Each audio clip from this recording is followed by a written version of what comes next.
Oh, we're here.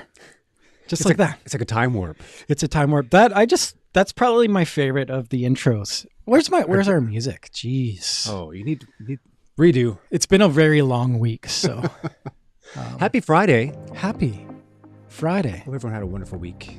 Yes. Here we are with another Dental Bite with an amazing guest. Oh, one of my faves. A return guest. I called him, he's our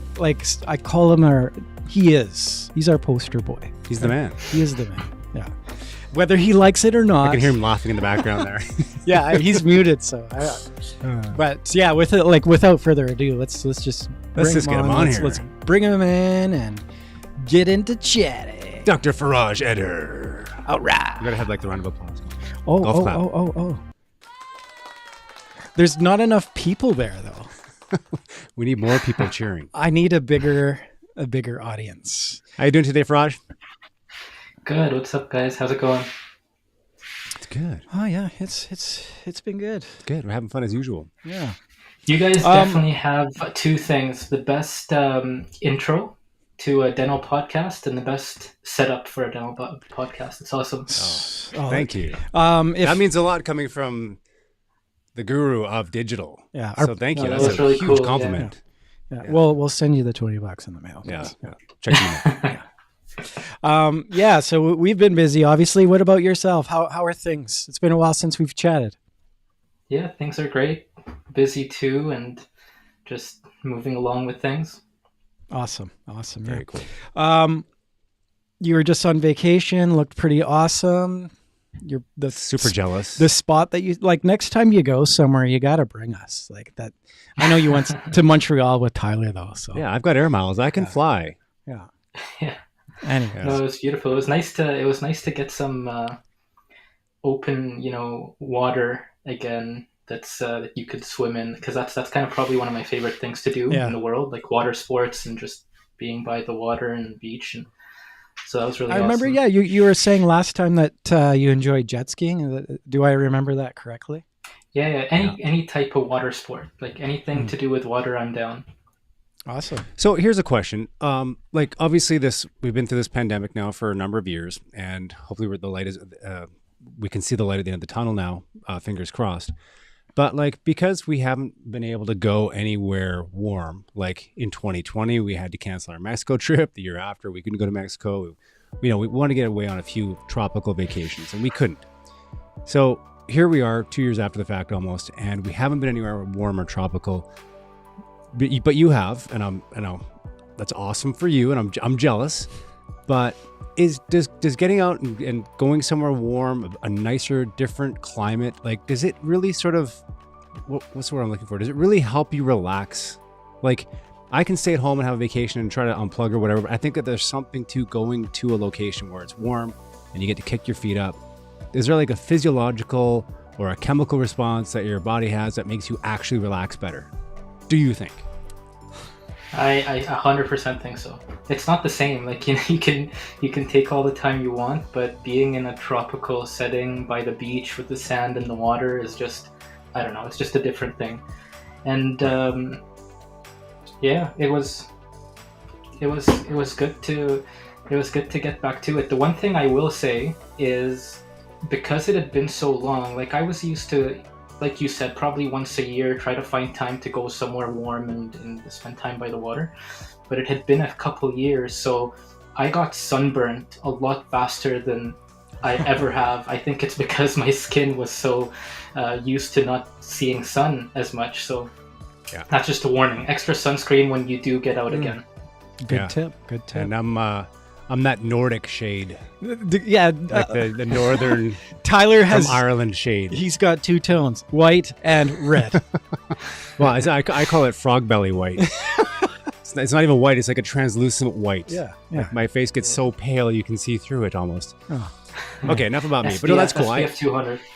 Yeah, exactly. And the only reason I ask is because sometimes as we get through this journey of this pandemic, that's why I'm like, oh, and it does sort of like, I'm like, man, I wonder if getting away would have made me relax more. So very insightful. Thank you for that answer. Yes, it would have. And if Raj said otherwise, I probably would have just pressed stop on this whole interview. It was a leading question, I know, but I had to I wanted to hear it from myself. Yes, I know. You have questions. Go ahead. I have too many questions.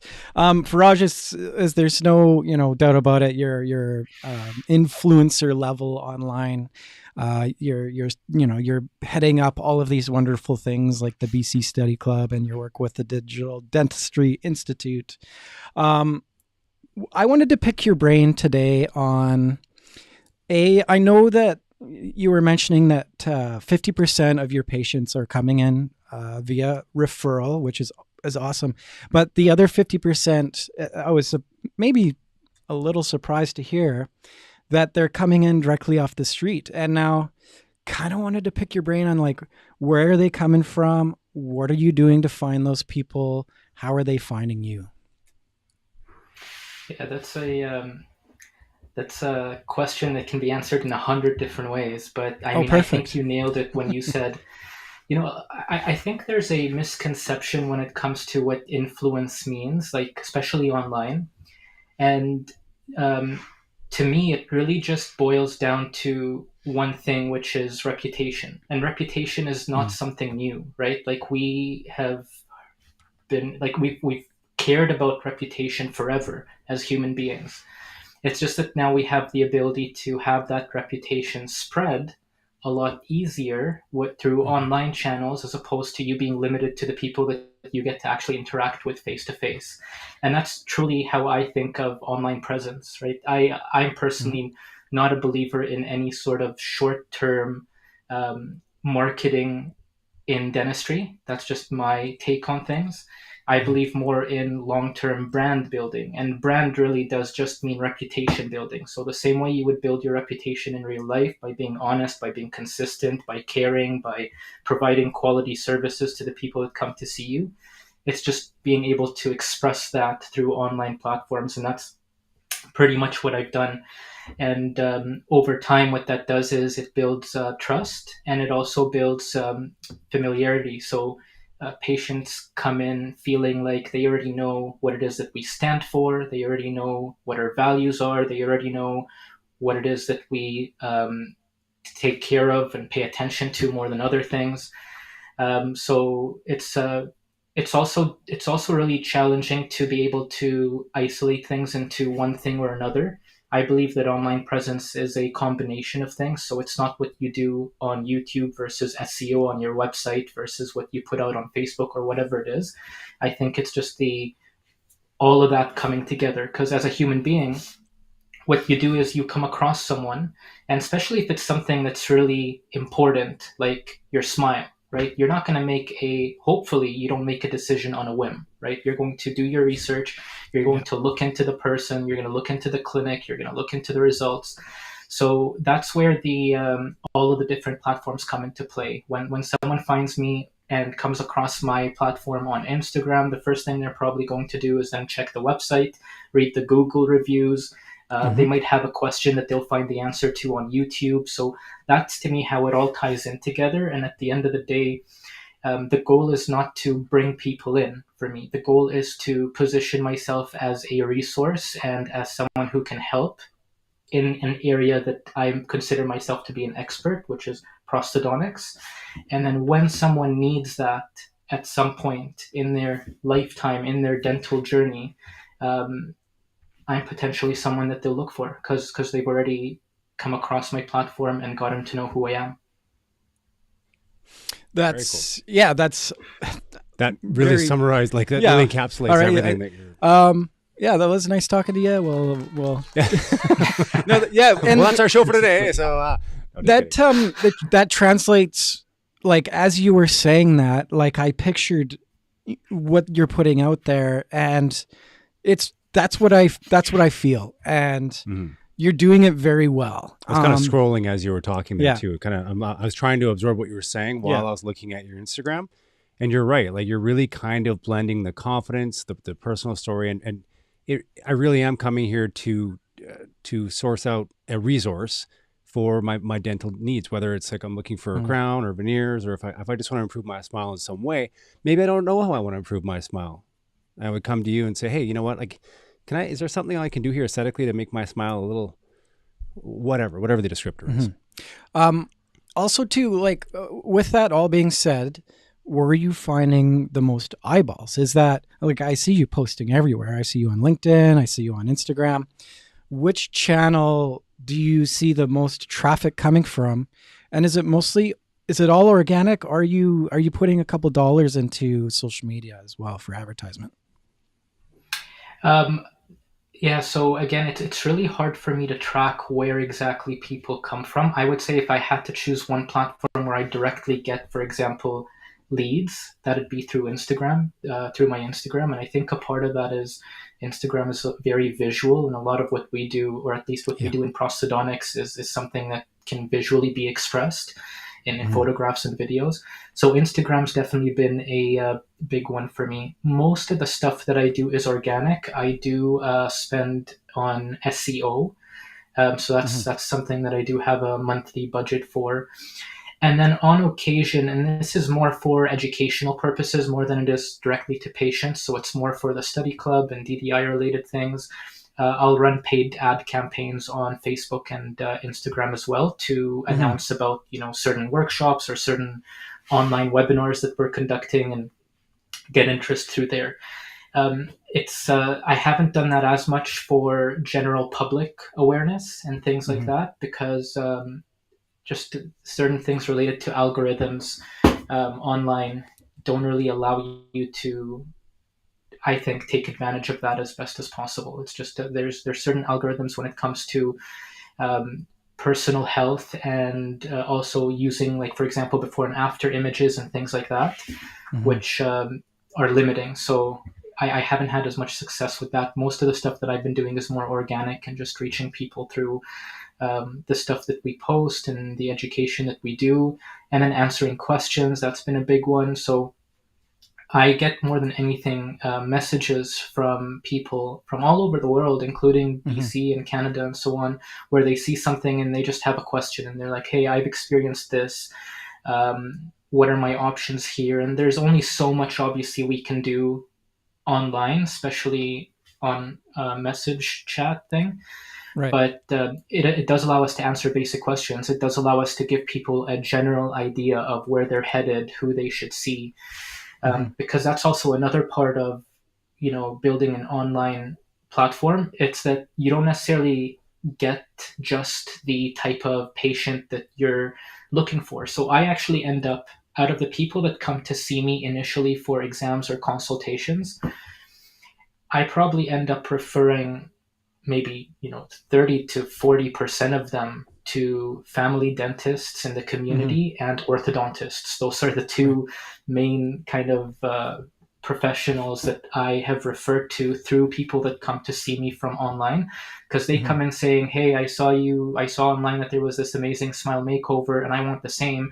And then I take a look, and what's right for them is braces, right? And Right. that happens quite often. So then they get a referral to an orthodontist. But again, it's allowing us to help the person and examine them and actually advise them as to what's best for them.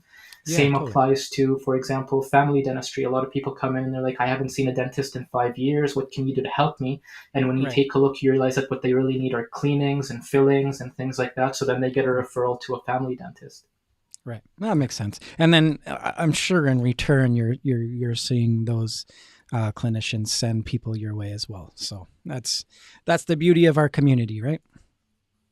Absolutely, Yeah. 100%, and that's what we're trying to build on more and more through the BC Dental Study Club. It's really amplifying that sort of atmosphere and that sort of collaboration within the community, because Hmm.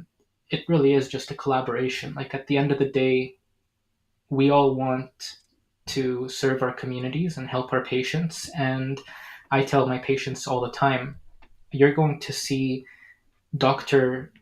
Smith, who does fillings day in and day out every single day, and he's going to do, or she's going to do, a much better job than I will, right? So I Hmm. think it's that sort of collaborative way of thinking and approach to our patient care Yeah. is what allows us to provide our patients with truly a higher standard of care, right? It's knowing what our strengths are and knowing what other people's strengths are and being able to work together. Hmm. And Right. and now you've used the power of social media for this medium as well for your BC Dental Virtual Study Club, right? And that's another part in your package of goods, if you will, right? Yeah. So, Faraj, can you tell us a little bit more about the BC Dental Study Club, BC Dental Virtual Study Club, I guess, or both? Yeah, yeah.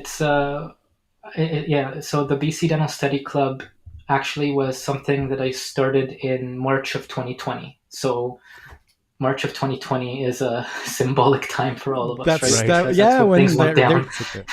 Yeah, watershed. There was a big event that we got thrown under the bus something for. Happened. It's like the dinosaurs when the meteor hit the earth or something. That's right. Yeah. But yeah, I was lucky enough you invited me out there for about a month ago to come to one of your evenings, which was amazing, by the way. So thank you very much for that invite. I just found like it was such an amazing, welcoming group to be with, and man, oh man, it was such a almost like an electric vibe in that room. It was so fun. It was honestly unique. Like I'm really, really proud to be a part of that group because, like I said, we started it during COVID when everyone was at home, everyone was confused, everyone was somewhat anxious about what was going on. Everyone was also somewhat happy that they got to take time off and breathe a little bit at that time.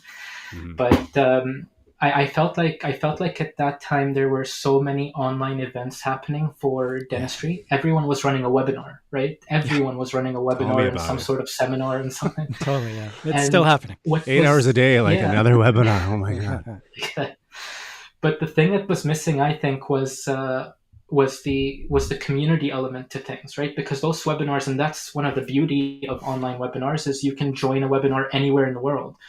Right. But that sort of community aspect of, people that practice in the same province or city as you, where you share a lot of the same challenges, where you can advise each other on certain things. So I started the BC Virtual Study Club, and we at the time would meet once a week during the shutdown where we were all at home. We'd meet once a week and we just share cases, discuss certain clinical things, and we'd decide on topics as a group. So we'd vote for what it is that we're interested in, and we would then discuss it, bring in experts, whether it be myself or bring in other specialists or other experts that know what they're talking about when it comes to the topic that we've chosen. And then it just grew and grew and grew. And once we got back to clinics, we continued it, doing one session a month instead of one session a week. And now we have over 800 members, the majority of them being dentists in British Columbia. But then we have a lot of specialists, denturists, dental technicians, dental assistants, front desk staff, people that work with dental companies. So dental students, it's really encompassed the entire dental industry, which I think is what gives it the most value, is that we get a lot of different perspectives when we discuss certain things. And it's been great. We share cases together, we learn together, we give feedback together. And like you said, in November, we had our first in-person event where we had a dinner. We're going to have a second one in May, which hopefully we'll plan a little better, because I was really surprised how fast we were at full capacity for that November session. So we had to say no, unfortunately, to a lot of people. So for this May one, we're hoping to plan accordingly and really bring in as much of the community as we can together and just have a good time. So make sure I'm on the list next time. Eh? Mark wants to come to the next one. So Mark's always got an open invitation. Oh, there you go. just to make sure we grasp the full gravity of this, you started the study club less than 2 years ago, and you already have over 800 members. Yeah, it's the largest study club in Canada right now. Yeah. That's amazing. That's unbelievable. So how does somebody get registered? How do we get on? How do we get on board? Well, we have to be dentists. You go to bcdentalstudyclub.ca, bcdentalstudyclub.ca, and I know. You register through there.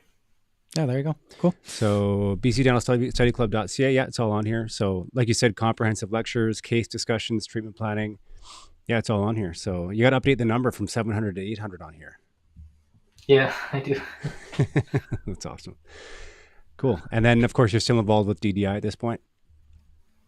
DDI has been great too. DDI is more of a global sort of CE organization where we run more comprehensive 3-day seminars or workshops, usually on different topics related to implant dentistry and digital dentistry.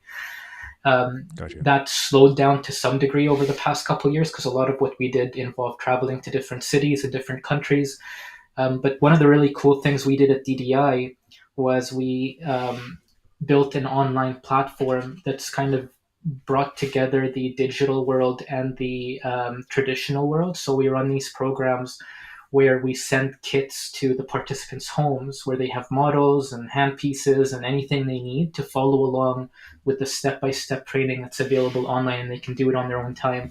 So that's been really interesting, and I think we were kind of forced into innovating when it came to COVID to keep the education going at the level that DDI is used to. And we're really glad that we did that because we see a lot of potential for this it's kind of a hybrid model where it's online, but you still get to do the hands-on component. You still get to interact with your instructor and so on.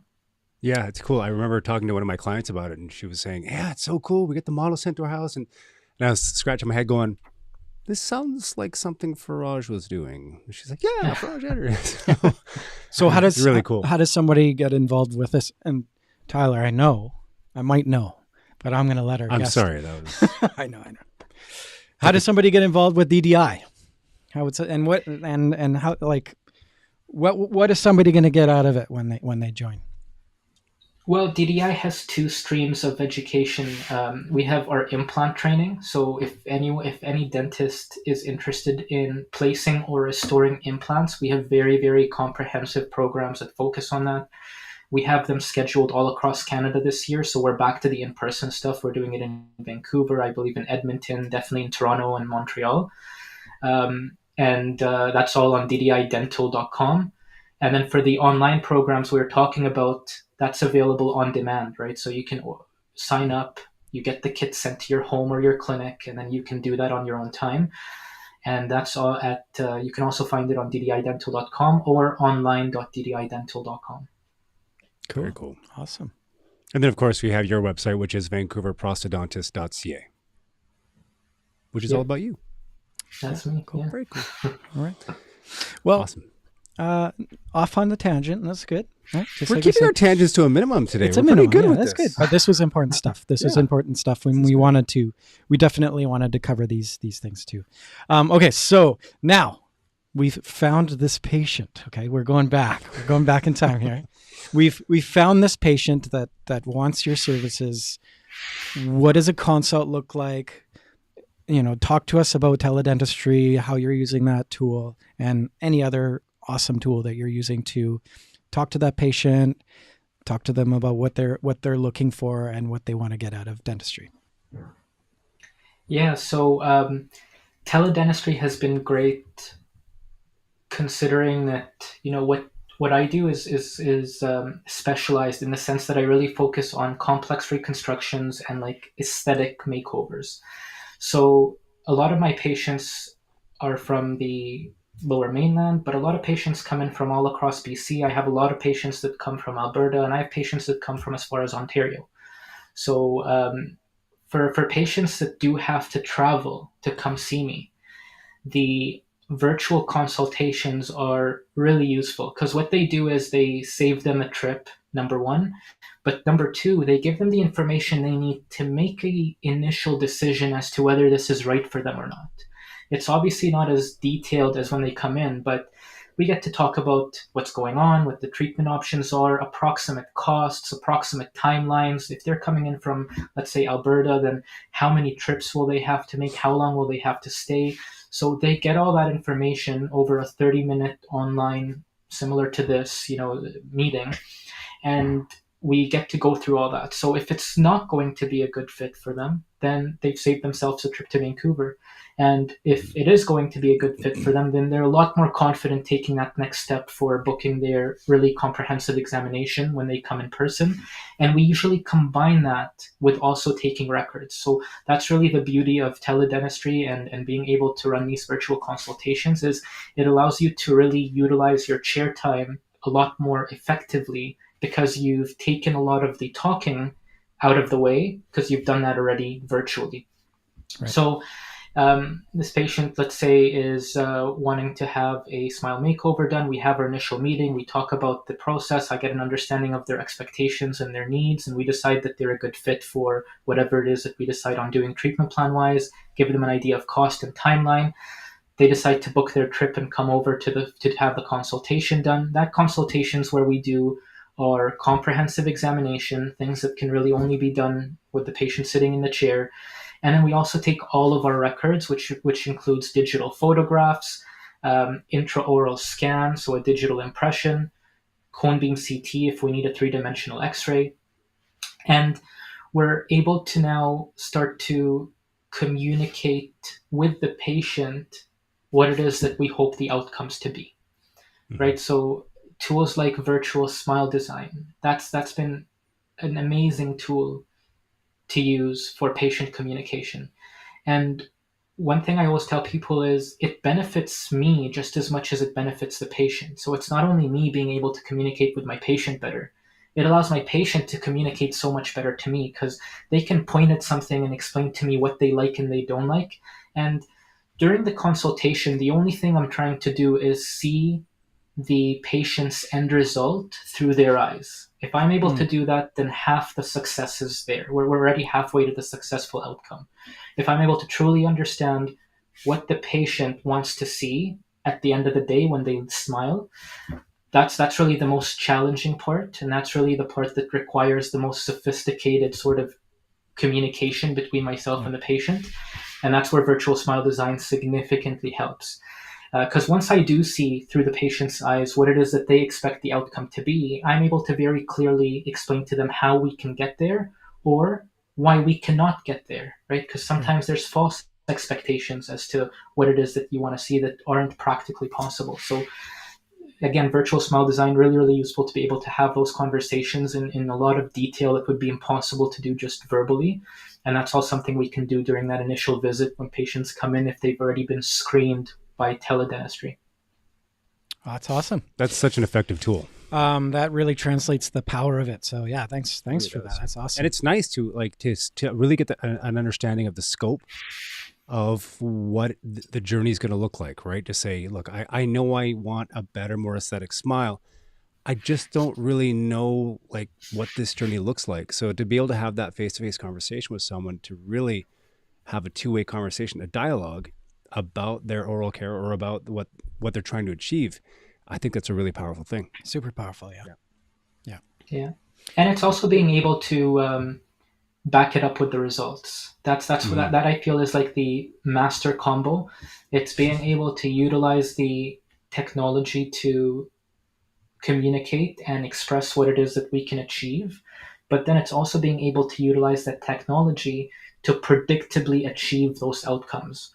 And that's where I think once we've got that flow, once we've got that workflow that allows us to do both of those things, that's where it really unlocks a lot of different things that we're able to do, because we're able to now communicate and actually produce the outcomes that we're communicating. And once you're able to show that at scale, which means once you're able to show that you're able to do that predictably time and time again, it's a game changer for patients coming in wanting to have work done. Do they come in with pictures of celebrities? It happens.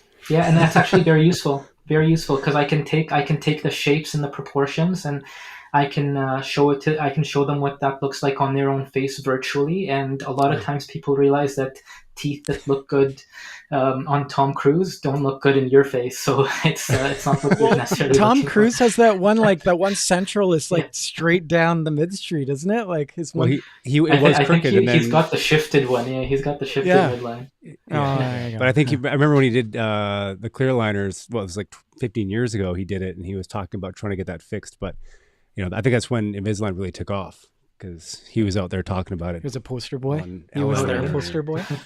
He was jumping on couches, showing his teeth, I think, at some point.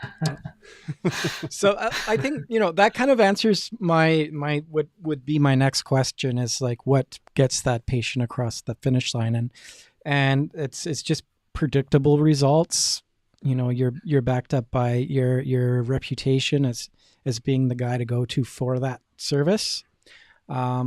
And that translates well on the story that you're telling online. So I think it's the finish line will look different with every patient, right? Like you say, because you've offered yourself as a resource for your patients, every outcome looks different. So And, Sure.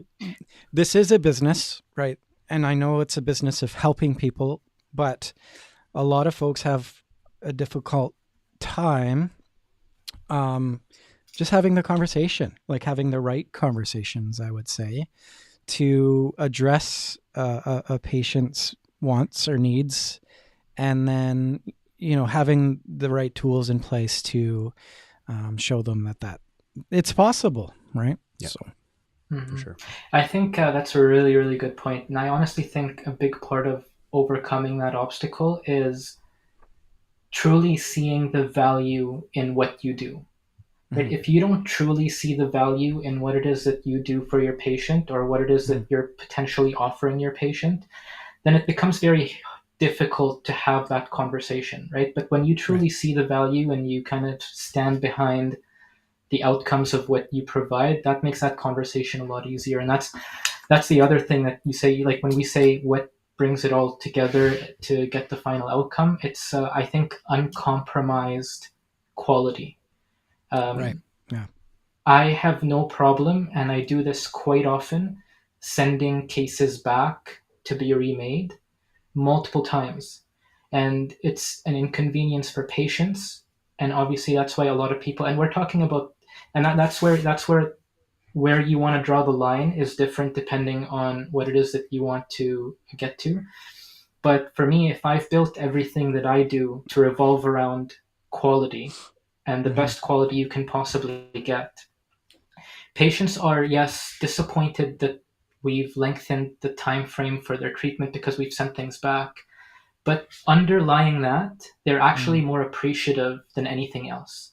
Because Oh what yeah. is another visit for something that you're going to have in your mouth for 15 years, right? So patients Yeah. understand that. And they understand that I tried things in. So if we're talking about crowns or veneers or something like that, a lot of times we'll try them in and have the patient take a look in the mirror and they'll say, yeah, this looks wonderful, perfect, great, I'm very happy.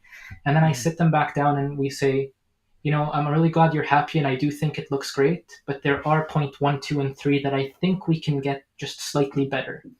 hmm Right? Patients appreciate that. They appreciate that a lot, right? Because they gave you the thumbs up and they were ready to go, but they're relying on your expertise. You as a dental provider, you do this day in and day out, so you're in a position of authority to be like, yes, it does look great, but we can do better.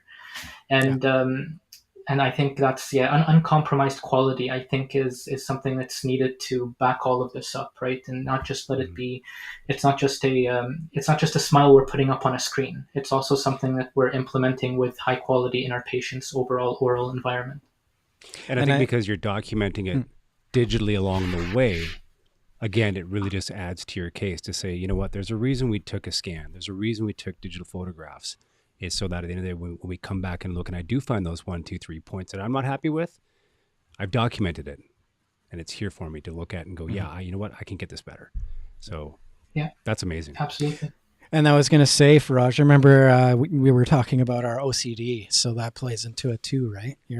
Nope. Yeah, Oh God, there's just that little cusp that I'm yeah. not happy with. Yeah, and you know what? That's the patient benefits from that level of care, and that just builds on your rapport and your reputation. So that's great. Yeah. That's why I never wash the car, because I tell my wife I would never stop washing it because I have OCD. So she's Yeah, like, you've please got wash to the draw the car. line somewhere. You've got to draw the That's line right. somewhere. That's right. That's my excuse. I'm like, I got OCD. I can't wash the car. It's Well, And that's that's gonna rain. actually, Yes. I don't know if I've ever told you guys this, but one of Ron Zokol, you both know Ron, Yeah. yeah. Dr. Ron Ron Zocco, Zokol. yeah. So he, when I joined the practice almost 5 years ago now, one of the first things that he told me, because he picked up on my OCD when I'd be discussing cases with him, and I'd be like, no, but it could be better, blah blah blah. And he told me something that's really kind of transformed the way I think of clinical dentistry. Is he was like. You'll never be able to achieve perfection in dentistry, but where you stop and say good enough is what differentiates between a good dentist and a great dentist. I like And that. I think Wow. that's very profound, right? Because at the end Yeah. of the day, you have to draw a line. You have to say Yeah. good enough, but where you draw that line is what makes the difference.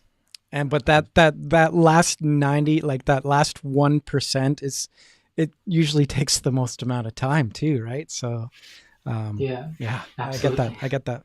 I think that that resonates with me. That kind of goes to say for just any profession too. That's awesome. Yeah, for sure. Yeah, absolutely. Cool. Well, that's all I had to ask. Is what else is cool? What else is going on in the industry that you're excited about? Before we wrap up. Yeah. What's going on in the industry? Well, when it comes to, I think when it comes to the technology, there's Mm-hmm. definitely a lot going on. One thing that I'm paying a lot of attention to, and this is just because I kind of enjoy the technology aspect of things and everything that's going on, but we've all heard of, the metaverse and all that stuff that's happening with Yes. virtual reality and augmented reality. There are some dental applications that are being worked on, that are really, really cool. So things where you'll be able to, as a dentist, put on glasses that allow for augmented reality. And if you're, Yeah. for example, I know, preparing a man. Yeah. tooth or placing an implant, you can see in real time things related to, for example, the patient's anatomy, cone beam CTs integrated into their mouth. And that's just, I'm looking at them doing my work, being able to track where the nerve is. And I think applications of augmented reality and virtual reality are really, really interesting, and they'll have a very significant impact on the profession once they become tried and true, and more importantly, affordable. So, but it's coming, like I 100%. It's agree coming, and 100%.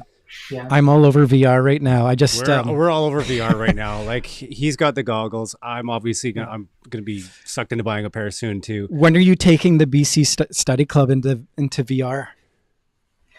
yeah. I have an Oculus set, and Yeah, so do for I. some Yeah. reason, every time I use it, I lose track of my hands in real life. Like I take it Yeah. off, and then for the next few days, I my know what you hands mean. just Yeah. seem really weird. I don't know what's going on. Yeah. So, Well, it's so messing with your reality, like jumping into that. Like, I woke up really early one morning when they launched the James Webb Space Telescope, right? Early Christmas morning. And it like truly like being immersed in a 3D world where you can look around 360 degrees and literally watch this rocket take off and then take the goggles off and, operate in the regular world. It's weird. It really is. It messes with your head a little bit. Well, it's cool. We were watching this video this morning, watching how they're shooting the new Mandalorian. Yeah. And they're shooting on these sound stages. It's basically like they call them volumes. So as a dentist, you'll know what in terms of CBCT. So they have these sound stages that are like a semicircle. They go right around the camera, and you act in front of this screen, and it creates the most authentic, real life background. So it eliminates all the building that needs to be done. Like it's literally, I'd say a couple million. I don't know how many, but it's all these LED screens that create this extremely realistic background, and you can pretty much have anything behind you now. And they call it a volume, which is so cool. Just to see the way that they're starting to make these movies now with this, like it's a hybrid virtual reality type of scenario where the actors are inside this world, but then it's like all around them. You can't really tell what's real and what's not. It's really fascinating to watch. Also, speaking of this, is you and I, we've been brainstorming on the virtual consult being virtual as well. Yeah, putting on VR goggles to do that consult. I think that'd be cool. What do you think about that? That's I 100% think that's where things are headed. 100%, like for sure. And I think it'll be very, very quick as to the change that'll happen. I think so too. It's not going to be as slow as, like, for example, when the internet was introduced, right? It was relatively slow with people taking that on into their day-to-day life. But we're so accustomed now to technology and change that I think the next change, which will be it will be virtual reality, augmented reality, blockchain technology, all of that stuff. Yeah, I think that's going to have a very quick sort of application for people. So that'd be really cool. It'd be really cool to be able to sit there and kind of feel like you're with the patient. Yeah. Well, that's where we're going to go eventually with Dentist on Demand. Like my 13-year-old son will be downstairs in his gaming chair, and eventually you'll see a Dentist on Demand ad scroll across his gaming screen. Right. That's where we're going. That's where we're starting. He'll punch. That's where we're starting to put our stuff. Right. Is that, or focusing on who's the next generation of people coming up, and where do we need to put the ads for Dentists on Demand so they can see, hey, if you need to see a dentist, click here, and then it'll say, if someone could be gaming and all of a sudden they get, oh man, and then all of a sudden right there, it pops up on your screen. Sounds like you need to see a dentist. Well, not to mention too, like being a part of the BC Study Club or being a part of DDI and being, up to date with everything that's going on. The chances of people falling behind now with technology and running a practice is growing exponentially. So to be in the now is hugely important. Yeah. To not be left behind.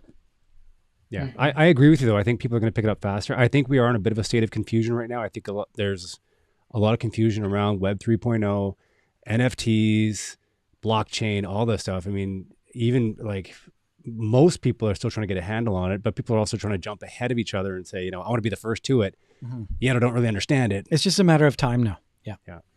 Where you're going to instead of going to the movie theater, you could actually sit in your own room, put on your goggles, and actually be on set with the actors while they're acting everything out. Yeah. Go on YouTube and Google how The Mandalorian's being made. It's really cool to watch that process. Yeah. Cool. Yeah, I'm gonna check that out because it's crazy all the stuff that's going on. But it's worthwhile spending the 40 hours to learn, right? Because like you said, Tyler, it's we're still early on. People aren't that far behind yet because it's still so early on. Like 40 hours of good research over a span of 2 months will get you up to date on all of these technologies and at least give you enough information to have proper conversations and make decisions as to how it can affect what you do, right? So it's I wake up in the morning and exciting. I look at my crypto account now every other day or every morning. Like it's not a lot of money, but I put enough in there that I was comfortable. If I lost, that's fine. Which is what they say, anytime you're buying crypto, they're like, be prepared to lose this money. But, it's kind of a fun thing now for me to go on every other day and say, oh, look at that, I'm up $20 or down $20. But there's down 200. There's a lot of, there's a few things out there right now that are changing the world. Like the 3D printing is another one of those things a road that we can travel down. But all of these things are going to change everything that we do. Everything. I agree. Yeah. Faraj, it's been great having you on yet again. When are we getting you on next? No, this is awesome, guys. Honestly, anytime it's always fun to chat. We know you're a busy guy, so we really appreciate you thank you so taking the much. time to join us. Yeah, absolutely. Again, VancouverProsthodontist.ca is Dr. Faraj Edher's website. Make sure to check out his virtual study club at bcdentalstudyclub.ca. And I'll just put them all up there. There we go. There you go. If I don't see you online next, I'll just see you in clinic. There you go. Yeah. Sounds good. Thanks, guys. All right. Awesome. Thanks for coming on. Have a great weekend. Yeah, you too. Cheers.